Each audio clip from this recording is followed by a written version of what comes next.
സ്വാമികളുടെ വാക്യമാ പറയുന്നത്. ജാതി നിയമങ്ങൾക്കെതിരെ വാദോരാതെ വായിട്ടടിക്കുന്നുണ്ടല്ലോ, പടിഞ്ഞാറ് ചെന്ന് എന്നെ പോലെ താമസിക്കുക. അവന്റെ മതത്തിനെതിരായി ഒരു വാക്കെങ്കിലും നിങ്ങൾ പറഞ്ഞു നോക്ക്, തല പോകും. പാലായിലും തൊടുപുഴയിലുമാണ് കൈ പോകും എന്ന് പറയുന്നതായിരിക്കും ശരിയാകുക. തല പോകും. മറ്റ് രാജ്യങ്ങളിൽ പോയി ഈ വിശാലത പറയുന്നവർ, അന്യ രാജ്യങ്ങളിൽ പോയി അവരുടെ മതത്തിനെതിരെ ഒരു വാക്കുരിയാടി നോക്ക്, ഒന്ന് നിലനിൽക്കാൻ പോലും കഴിയില്ല. വിവേകാനന്ദ സ്വാമികളുടെ കഴുത്തിന് പിടിച്ച് തള്ളിയിട്ടുണ്ട് ഇവൻ നീഗ്രഹാണെന്ന് പറഞ്ഞിട്ട്. അതുപോലെ നിങ്ങൾക്കൊക്കെ ഉണ്ടാവും. അതുകൊണ്ട് ഈ മതത്തിന്റെ പേരിൽ ഉണ്ടാവുന്ന എല്ലാ തകർച്ചകൾക്കും നിന്നും രക്ഷപ്പെടുവാൻ എല്ലാവർക്കും കൂടി ഒരു വഴിയേ ഉള്ളൂ എന്ന് പറയുന്നത് മര്യാദയാണോ? ജീവിക്കാൻ കഴിയുമോ? എല്ലാ മതങ്ങളും നശിക്കും, ഒറ്റ മതം മാത്രം ശരിയെന്ന് പഠിപ്പിച്ചാൽ എല്ലാ സംസ്കാരവും നശിക്കും, എല്ലാ ചിന്തകളും ഇല്ലാതെയാവും, ലോകം തന്നെ നശിക്കുമെന്നാ വിവേകാനന്ദ സ്വാമികൾ പറഞ്ഞത്. ലോകം മുഴുവൻ നശിച്ചു പോകും, ഒരൊറ്റ വഴി മാത്രമാണ് ശരിയെന്ന് പറഞ്ഞാൽ, ഒരൊറ്റ മതം മാത്രമാണ് ശരിയെന്ന് പറഞ്ഞാൽ, ഒരൊറ്റ ദൈവം മാത്രമേ ഉള്ളൂ എന്ന് പറഞ്ഞാൽ ലോകം മുഴുവൻ നശിക്കുന്നതിന് കാരണമായി അത് മാറും. മറ്റൊരാളുടെ വിശ്വാസത്തെ അംഗീകരിക്കാൻ കഴിയാത്തവരാണ് സ്നേഹത്തെ കുറിച്ച് പ്രസംഗിക്കുന്നത് പോലും പരിഹാസം തോന്നുന്നു എന്നാ സ്വാമിജി പറഞ്ഞത്. നിങ്ങളുടെ വഴിയെ പോകുവാൻ നിങ്ങളെ അനുവദിക്കാത്തവരാണോ സ്നേഹത്തെ കുറിച്ച് പറയുന്നത്? അതുകൊണ്ട് സ്നേഹത്തെ കുറിച്ച് പറയുന്നതിന് മുമ്പ് നിങ്ങളെ ജീവിക്കുവാൻ അനുവദിക്കണം. പരിഹാരം ഭാരതത്തിന്റെ സന്ദേശം മാത്രമാണ്. ഇവിടെ മാത്രം അദ്ദേഹം പറഞ്ഞു, ഭാരതത്തിൽ മാത്രമാണ് നമ്മുടെ മതത്തെ, ആ നാട്ടിലുള്ള മതത്തെ അപലപിക്കാൻ വന്നവർക്ക് മന്ദിരങ്ങളും പള്ളികളും കെട്ടിക്കൊടുത്തത്. ലോകത്തിൽ മറ്റേതെങ്കിലും രാജ്യത്തുണ്ടോ? ഇല്ല, ഒരു രാജ്യത്തും അങ്ങനെ ചെയ്തില്ല. അങ്ങനെ നിന്ദിക്കാൻ ചെന്നാൽ അപ്പോൾ കഴുത്ത് കണ്ടിക്കും.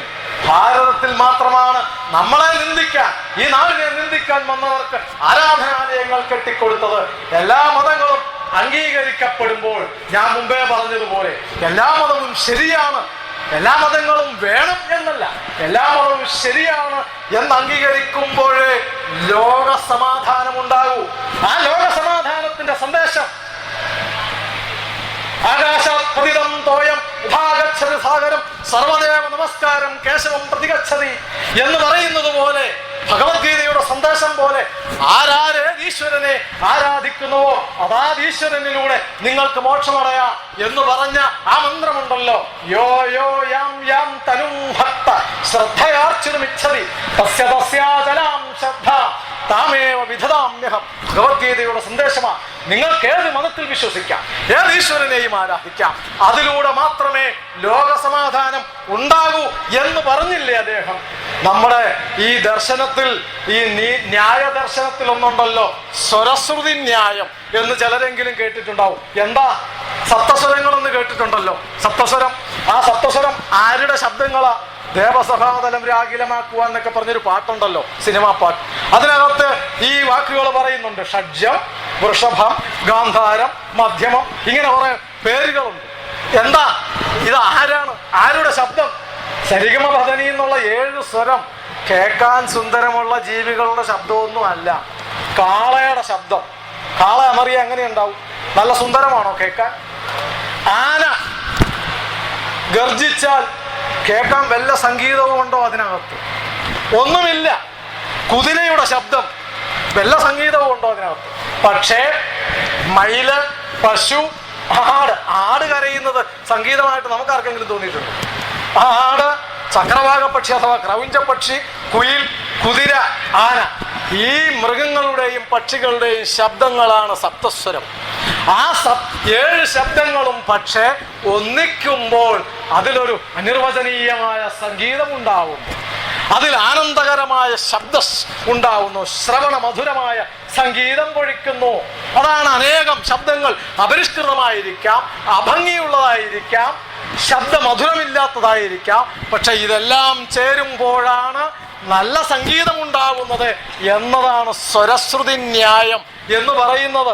എന്നതുപോലെ അപരിഷ്കൃതമോ പിന്തിരിപ്പനോ ഏതുമാകട്ടെ, എല്ലാ മതങ്ങളും നിലനിൽക്കുമ്പോൾ അതിലൂടെ സാമഞ്ജസ്യം, അതിലൂടെ സ്നേഹം, അതിലൂടെ സൗഹാർദ്ദം, സമന്വയം അതുണ്ടാവും എന്ന് സ്വാമിജി പറഞ്ഞത്. ലോകം 2 പ്രശ്നങ്ങൾക്ക് ഉത്തരം തേടുകയാണ് എന്നാ അദ്ദേഹം പറഞ്ഞത്. ആരതിജീവിക്കും? ആര് സർവൈവ് ചെയ്യും?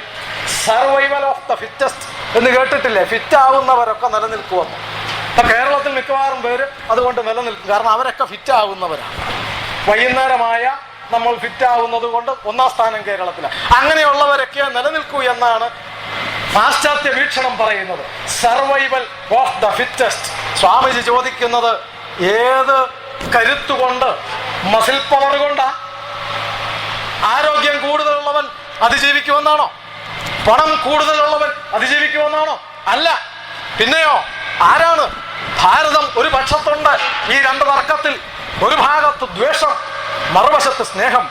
ഒരു ഭാഗത്ത് ഭോഗം, മറുവശത്ത് ത്യാഗം. ഒരു ഭാഗത്ത് ജഡം, മറുഭാഗത്ത് ചൈതന്യം. ഇതിലേതാ നിലനിൽക്കുക? ഏതാ അതിജീവിക്കുക? ദ്വേഷമാണോ അതിജീവിക്കുക? സ്നേഹമാണോ അതിജീവിക്കുക? ജഡമാണോ അതിജീവിക്കുക? എനർജിയാണോ അതിജീവിക്കുക? ചൈതന്യമാണോ അതിജീവിക്കുക? ഭോഗമാണോ അതിജീവിക്കുക? ത്യാഗമാണോ അതിജീവിക്കുക? ഏതാണ് ലോകത്തിൽ നിലനിൽക്കുക? ഏതാ ലോകം സ്വീകരിക്കുക? ആ പക്ഷത്ത് ഈ ത്യാഗത്തിന്റെ, സ്നേഹത്തിന്റെ പക്ഷത്ത് ഭാരതം നിൽക്കുന്നു. ബാക്കി ലോകം മുഴുവൻ മറുപക്ഷത്ത് നിൽക്കുന്നു എന്നാ സ്വാമിജി പറഞ്ഞത്. യൂറോപ്പ് ചോദിക്കുന്നത് ഒരാൾക്ക് എത്ര ഉണ്ടാക്കാമെന്നാ, എത്ര സമ്പാദിക്കാം. അതല്ലേ നമ്മുടെ നാട്ടിലെയും ഇപ്പോൾ വികസന പരിഗണന. ക്രയശേഷി എത്ര, പെർ ക്യാപിറ്റ ഇൻകം എത്രയെന്നാ. അത് ഏറ്റവും കൂടുതൽ ഉണ്ടാക്കുന്നവൻ പുരോഗമിച്ചു, ഏറ്റവും കൂടുതൽ സമ്പാദിക്കുന്നവൻ വിജയിച്ചു. കൂടുതൽ സമ്പാദിക്കണമെങ്കിൽ, കൂടുതൽ ഉണ്ടാക്കണമെങ്കിൽ ചൂഷണം ചെയ്യണം, മത്സരം നടത്തണം.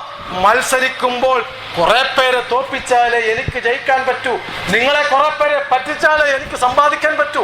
അതുകൊണ്ട് ആ ചൂഷണത്തിന്റെയും മത്സരത്തിന്റെയും ലോകം നിലനിൽക്കുമ്പോൾ അതിന്റെ പരിണതിയാണ് പാരിസ്ഥിതിക ദുരന്തം. അതിന്റെ പ്രതിഫലനമാണ് രാജ്യങ്ങൾ തമ്മിലുള്ള യുദ്ധം, മതങ്ങൾ തമ്മിലുള്ള യുദ്ധം, ഉള്ളവനും ഇല്ലാത്തവനും തമ്മിലുള്ള അന്തരം വർദ്ധിച്ചു വരുന്നു. അത് വർദ്ധിച്ചു വരുന്നു. അത് സംഘർഷത്തിനിടയാക്കും. അങ്ങനെ ഒരു സംഘർഷം ഉണ്ടാകാതെ ഇരിക്കണമെങ്കിൽ നമ്മളൊക്കെ കേട്ടിട്ടുള്ള പ്രസംഗങ്ങളിൽ ഈ അടുത്ത കാലത്ത് വേറെ ഒന്ന് പറഞ്ഞിട്ടുണ്ട്. ഉള്ളവനും ഇല്ലാത്തവനെ കുറിച്ച് മാർക്സ് പറഞ്ഞു, ഭാരതത്തിൽ 3ാമതൊരു കൂട്ടരുണ്ട് എന്ന് പറയുന്ന ഇപ്പൊ നമ്മുടെ പ്രസംഗങ്ങളിലെല്ലാം കേൾക്കുന്നുണ്ട്. ഏതാ 3ാമതൊരു കൂട്ടർ? ഉള്ളവൻ, ഇല്ലാത്തവൻ, ഉണ്ടായിട്ട് വേണ്ടെന്ന് വെച്ചവൻ. എൻ്റെ അഭിപ്രായത്തിൽ 4 കൂട്ടരുണ്ടെന്ന്. 4ാമതൊരു കൂട്ടരുണ്ട്. ഉള്ളവനുണ്ട്, ഇല്ലാത്തവനുണ്ട്, ഉണ്ടായിട്ട് വേണ്ടെന്ന് വെച്ചവനുണ്ട്. ശ്രീബുദ്ധൻ ഉണ്ടാക്കിയിട്ട് വേണ്ടെന്ന് വെച്ച 4ാമത്തെ കൂട്ടരുണ്ട്. ഉണ്ടാക്കിയിട്ട് വേണ്ടെന്ന് വെച്ചവൻ. അരവിന്ദ മഹർഷി ഉണ്ടാക്കി ഉപേക്ഷിച്ചു. ഛത്രപതി ശിവജി നേടി വേണ്ടെന്ന് വെച്ചു. ഉണ്ടാക്കിയിട്ട് ഉപേക്ഷിക്കുന്ന ആ ത്യാഗത്തിന് മഹത്വമേറും. നേടിയതിന് ശേഷം ഞാൻ ഭാര്യയെ ഉപേക്ഷിച്ചു എന്ന് പറയണമെങ്കിൽ എനിക്ക് കല്യാണം കഴിക്കേണ്ടതിന് മുമ്പ്, ഞാൻ ജോലി ഉപേക്ഷിച്ചു എന്ന് പറയണമെങ്കിൽ എനിക്ക് ജോലി വേണ്ടേ ആദ്യം, ഞാൻ പണം ഉപേക്ഷിച്ചു എന്ന് പറഞ്ഞാൽ ആദ്യം പണം വേണ്ടേ. അതുകൊണ്ട് സ്വാമികൾ പറഞ്ഞു, ത്യാഗത്തിന്റെ സന്ദേശം പഠിപ്പിക്കുന്നതിന് മുൻപ് നേടുവാനുള്ളതും കൂടി പഠിപ്പിക്കണം. നേടിയതിന് ശേഷം ഉപേക്ഷിക്കട്ടെ. സുഖം അനുഭവിച്ചിട്ട് സുഖം വേണ്ടെന്ന് വയ്ക്കട്ടെ. ആ ഉള്ളവനും ഇല്ലാത്തവനും തമ്മിലുള്ള അന്തരം വർദ്ധിക്കുകയാണ് ലോകത്തിൽ ചൂഷണം വരുന്നത് കൊണ്ട്. ലോകത്തിന്റെ ഈ ദുരന്തങ്ങൾക്ക് പരിഹാരം, അതുകൊണ്ട് അതിന് പരിഹാരം എന്താ?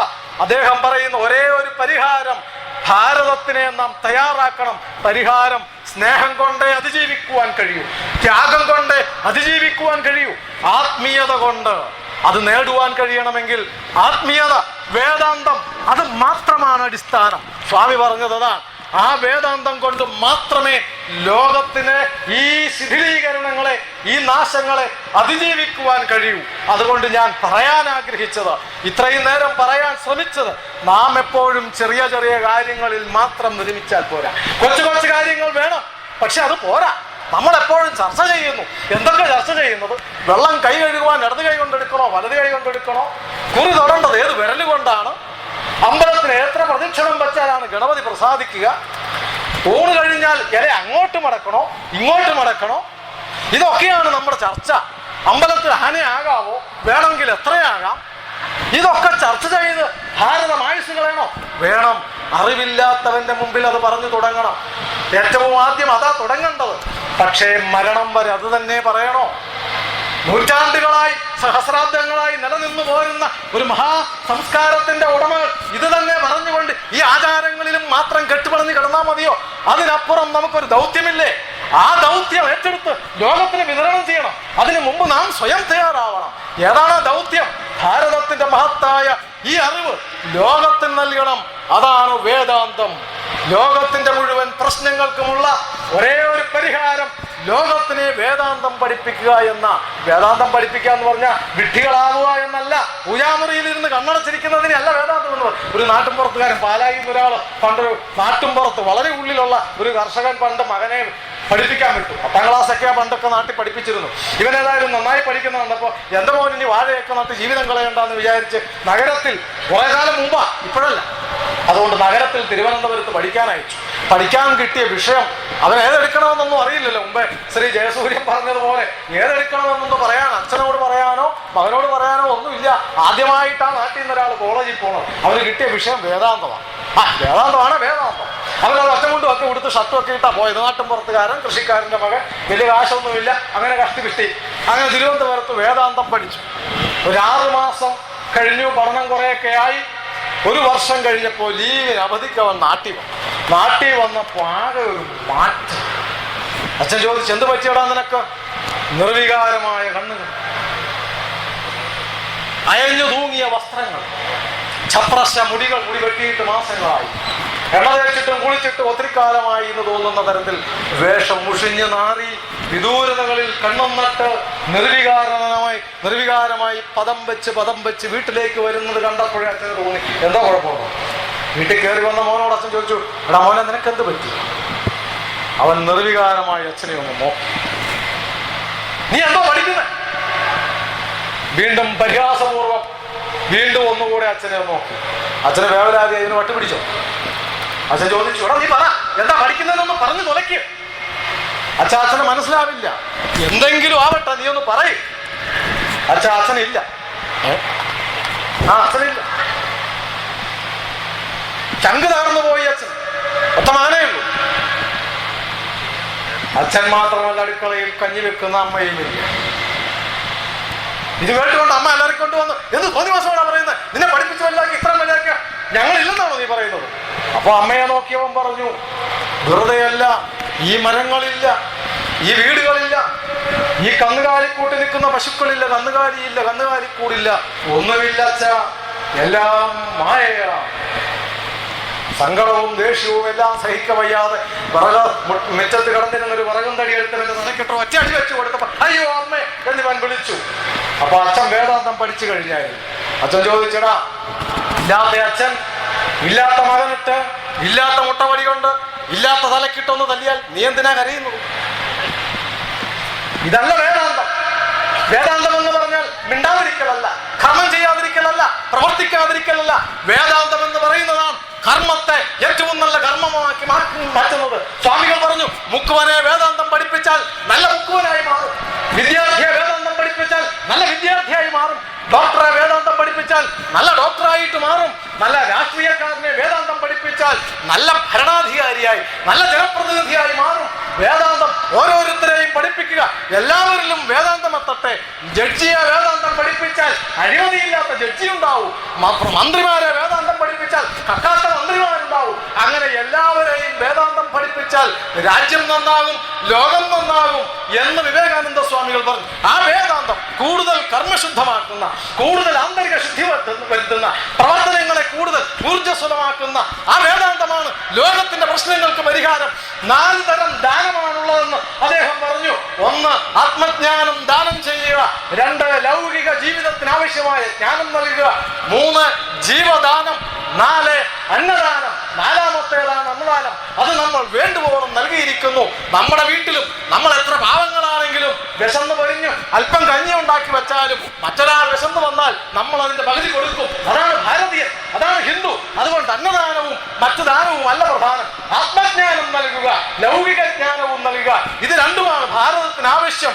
അതാണ് ആവശ്യം. അത് പഠിക്കുവാൻ വൻപിച്ച നേട്ടങ്ങൾ അത് ലോകത്തിന് കൊടുക്കുവാൻ, ലോകത്തിന്റെ എല്ലാ പ്രശ്നങ്ങൾക്കും പരിഹാരം അത് മാത്രമാണ്. അത് ലോകത്തിന് വിതരണം ചെയ്യുവാൻ, വേദാന്തം വിതരണം ചെയ്യുവാൻ ഭാരതമാതാവിനെ സജ്ജമാക്കണം എന്നാ അദ്ദേഹം പറഞ്ഞത്. പക്ഷേ അതിനെന്തു വേണം? വൻപിച്ച നേട്ടങ്ങൾ ഉണ്ടാകണമെങ്കിൽ 3 കാര്യങ്ങൾ വേണം. ഹൃദയം തപിക്കണം. നിങ്ങളുടെ ഹൃദയം തപിക്കുന്നുണ്ടോ? ഒരു നന്മ ചെയ്യുവാൻ, സേവനം ചെയ്യുവാൻ, ഈശ്വര പൂജ പോലെ പൂജാമുറിയിൽ ഇരുന്ന് മണിയടിക്കുന്ന ഭക്തിയോടുകൂടി ഈ ദരിദ്രരെ സേവിക്കുവാൻ, ഈ പാവങ്ങളെ ശുശ്രൂഷിക്കുവാൻ അദ്ദേഹത്തിന്റെ ഒരു വാക്യം പറഞ്ഞ് ഞാൻ അവസാനിപ്പിക്കാം. ദേവതകളുടെയും ഋഷിമാരുടെയും ദശലക്ഷം അനന്തരഗാമികൾ മൃഗങ്ങളുടെ അടുത്ത അയൽവക്കക്കാരായിരിക്കുന്നതിൽ നിങ്ങൾ തപിക്കുന്നുണ്ടോ? ദശലക്ഷങ്ങൾ ഇന്നും പട്ടിണിയിൽ കിടക്കുന്നതിൽ, യുഗങ്ങളായി പട്ടിണി കിടന്നു വരുന്നതിൽ നിങ്ങൾ തപിക്കുന്നുണ്ടോ? അറിവില്ലായ്മ ഒരു കാർമേഘം പോലെ നാടാകെ പരന്നിട്ടുള്ളതിൽ നിങ്ങൾ തപിക്കുന്നുണ്ടോ? അത് നിങ്ങളെ അസ്വസ്ഥരാക്കുന്നുണ്ടോ? നിങ്ങളുടെ ഉറക്കത്തെ ഭഞ്ജിക്കുന്നുണ്ടോ? അത് നിങ്ങളെ ഭ്രാന്തരാക്കുന്നുണ്ടോ? രാജ്യസ്നേഹിയാകാനുള്ള ഒന്നാമത്തെ ചുവടുവയ്പ്പാണിത്. തപിക്കണം, ഹൃദയം തപിക്കണം, തുടിക്കണം. പാവങ്ങളെ സേവിക്കുവാൻ, ഇല്ലാത്തവന് കൊടുക്കുവാൻ, സ്വന്തം ജീവിതം മറന്ന്, സ്വന്തം സുഖം മറന്ന്, മറ്റുള്ളവരുടെ നന്മയ്ക്ക് വേണ്ടി, അവരുടെ പുരോഗതിക്ക് വേണ്ടി, സമൂഹത്തിന്റെ നന്മയ്ക്ക് വേണ്ടി പ്രവർത്തിക്കുവാൻ തപിക്കണം. അങ്ങനെ തപിച്ച് തിളച്ചുമറിയുന്ന ഹൃദയവും ബുദ്ധിയും നേടിയാൽ അത് നഷ്ടപ്പെടുന്നതിന് മുൻപ് നിങ്ങളൊരു പദ്ധതി ഉണ്ടാക്കുക. ആ പദ്ധതി ഉണ്ടാക്കിക്കഴിഞ്ഞാൽ അത് നടപ്പാക്കുവാൻ ഇച്ഛാശക്തി വേണം. ആരംഭശൂരത്വം കണ്ട് ഇട്ടുകളയരുത്. ഇന്നിവിടെ 6 പദ്ധതി പ്രഖ്യാപിച്ചു. അടുത്ത വർഷം 60 പദ്ധതി പ്രഖ്യാപിക്കുവാൻ ജയസൂര്യൻ ഉണ്ടായാൽ പോരാ. ഇവിടെ ഇരിക്കുന്നവർ നിങ്ങൾ തയ്യാറാണോ ഈ പദ്ധതികൾ ഏറ്റെടുക്കുവാൻ? അനേകം പദ്ധതികൾ ഏറ്റെടുത്തുകൊണ്ട് ഈ സമൂഹത്തിന് നന്മ വരുത്തുവാൻ ആ പദ്ധതി ഏറ്റെടുക്കുമ്പോൾ ബുദ്ധിമുട്ടുകൾ ഉണ്ടാവും. നിന്ദന്തു നീതി നിപുണ യതിവാസ്തു വന്തു ലക്ഷ്മി സമാവിശത് ഗച്ഛതുവാ യഥേഷ്ടം അദ്യൈവ വാ മരണവസ്തു യുഗാന്തരേവ ന്യായാത്മത പ്രവിചലന്തി പദം നധീര. അതാണ് പൂർവികന്മാർ നമ്മളോട് പറഞ്ഞു തന്നത്. നീതി നിപുണന്മാർ നിന്ദിക്കുകയോ സ്തുതിക്കുകയോ ചെയ്യട്ടെ, സമ്പത്ത് വരികയോ പോവുകയോ ചെയ്യട്ടെ. അദ്യൈവ മരണമസ്തു യുഗാന്തരേവ. മരണം ഇപ്പോൾ ഇവിടെ നിൽക്കുമ്പോൾ സംഭവിക്കട്ടെ, യുഗങ്ങൾക്ക് ശേഷമോ വരട്ടെ.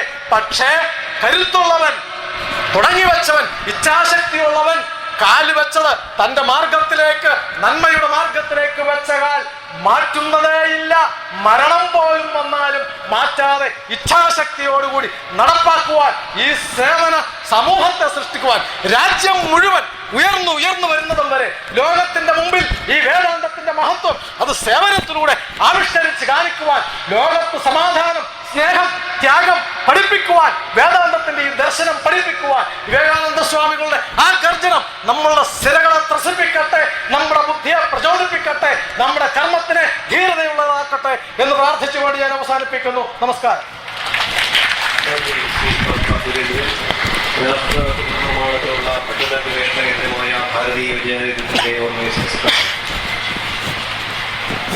അടുത്തതായി ആശംസ സംഘത്തിനായി SNDP യോഗത്തിന്റെ മീനച്ചിൽ യൂണിയന്റെ ബഹുമാനായ ജനറൽ സെക്രട്ടറി അഡ്വക്കേറ്റ് കെ സുന്ദർകുമാറിനെ ആദരവോടെ ക്ഷണിച്ചുകൊള്ളുന്നു.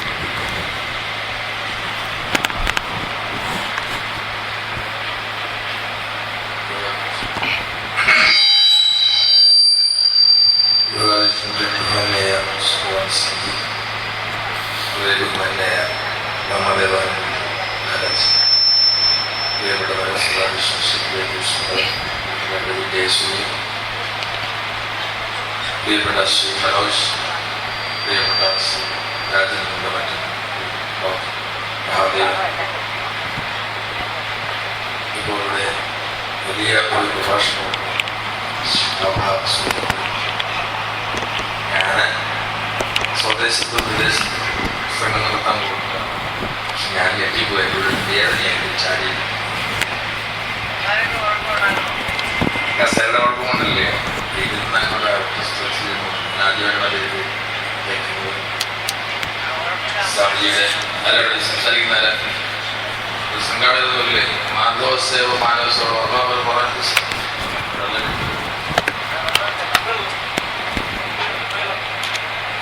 എന്തായാലും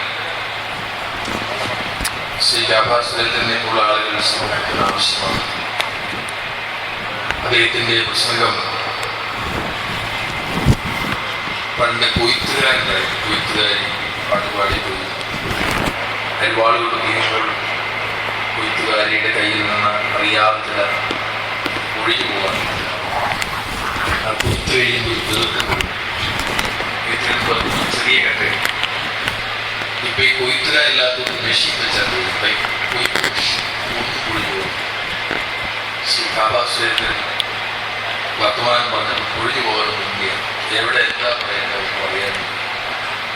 എന്തായാലും ഇതിന് ദീർഘകാലം ഇത്തരത്തിലുള്ള വലിയ ഒരു ഇൻസ്പിറേഷൻ, വലിയൊരു മോട്ടിവേഷൻ ഉണ്ടാക്കാൻ സാധിച്ചിട്ടുണ്ട്. പലതും അദ്ദേഹം പറഞ്ഞു പോയിട്ടുണ്ട്. ഹിന്ദു മഹാസമ്പർക്ക സംഗമം വിളിച്ചുകൊണ്ട് ആളുകളുമായി കുറെ പ്രശ്നങ്ങൾ പ്രവർത്തിയാണ് ആവശ്യം. ആളുകൾ പ്രസംഗിക്കാം. പ്രസംഗം കൊണ്ട് ഒരു കാര്യം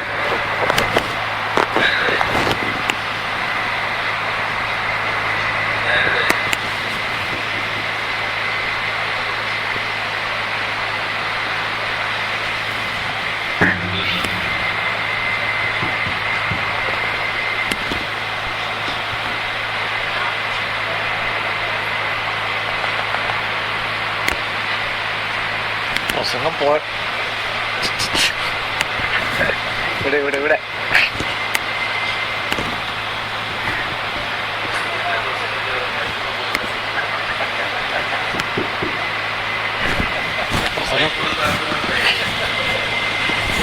മനുഷ്യന്മാരുടെ മനസ്സിന്റെ രീതിയെല്ലാം മയക്കി കൊടുത്താത്തുള്ളത്.